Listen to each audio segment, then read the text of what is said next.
All right, good morning. Today is my very first day of Harvard summer school, which I'm very pumped about.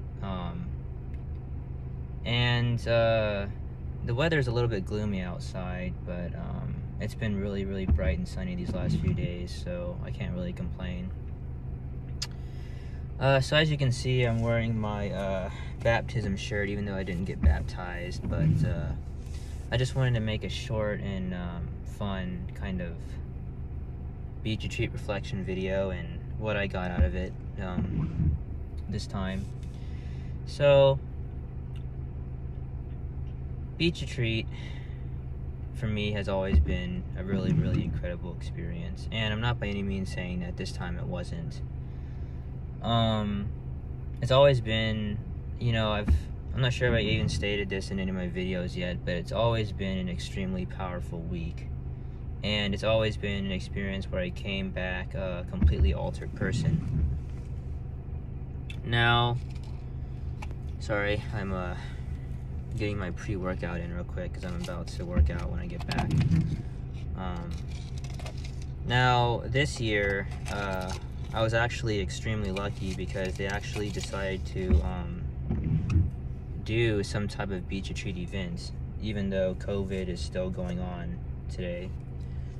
And I wasn't actually anticipating the magnitude of this event to be anything like the original beach retreat or even the one before that. So I kind of knew that in the back of my mind that it wasn't going to be as intense or as exciting. But I'd be lying to you if I said that I didn't have a good time. I definitely would say that I had a better time the last time I went to beach retreat, which was in 2019. But I will say this too, that I'm extremely happy that they decided to do something this year instead of nothing like they did last year. Because I mean, the BR weekend was still a fun experience.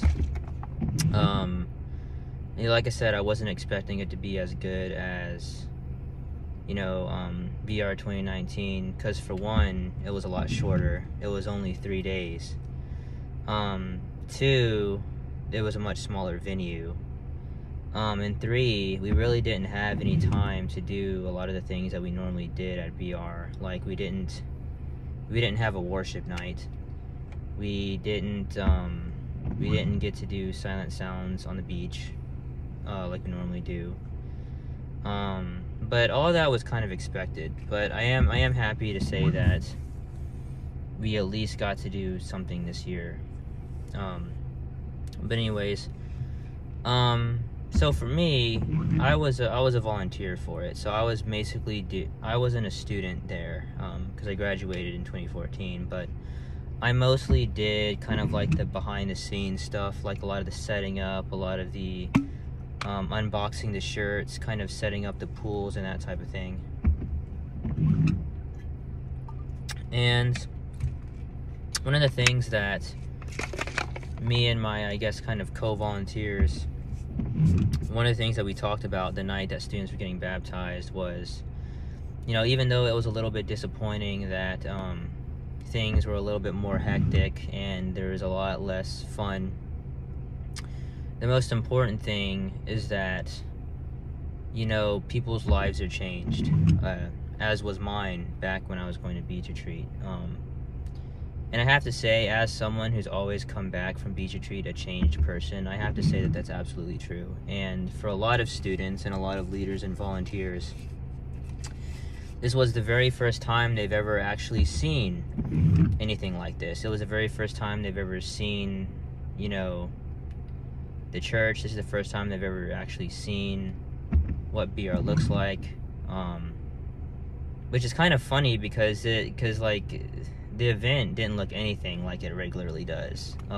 It was much smaller. It wasn't bad, but it was much different than what it looks like when it's at Pensacola. But what the important thing is that in the kingdom of heaven, and this is basically what like my leader said of my volunteer group, is that if one student's life is completely altered, if one student gets to go back home a completely changed person like I was back in the day, then the whole thing, no matter how much work it is, was worth it in the end. Because one changed life. And as everyone knows, usually the student count of baptisms is extremely high most of the time, every single year, ranging from the several hundreds to even over 1,000 sometimes, and definitely so if you combine J-High and high school. But if one person's life is changed, then all of Kingdom of Heaven rejoices. And even though the venue wasn't usually as epic as it usually is, or as long as it usually is, you know, there were students who still got to have fun. There were students who still went back home a changed person. And I would assume that a lot of these students are probably going to be back the next year or the next following year. So, you know, everyone who came most of them have a chance to come back. You know, even if you were a graduating senior, you could always come back as a volunteer. You could always come back in some shape or some form, kind of like what I've been doing. So I just think that in terms of changing lives, yes, the baptism count was much smaller than it normally is, especially due to the fact that the number was combined between J-High and High. But then again, it's not really about numbers, you know. It's about someone getting to know God. And this year there were at least a few hundred, if not maybe a little bit more, who came to know Christ and went back home an altered person. And so in that regards, it was a good BR. It was a good trip. It was well worth it. And it was a unique experience. It was a unique experience. And all I can hope for is that you know, things, I do personally hope that things go back to the way they were, just because I think the more students you can pull for this type of event, the better, and the more activities, the better. But it wasn't a fail. It wasn't a fail. I think it was a unique experience, and I'll certainly be returning next year.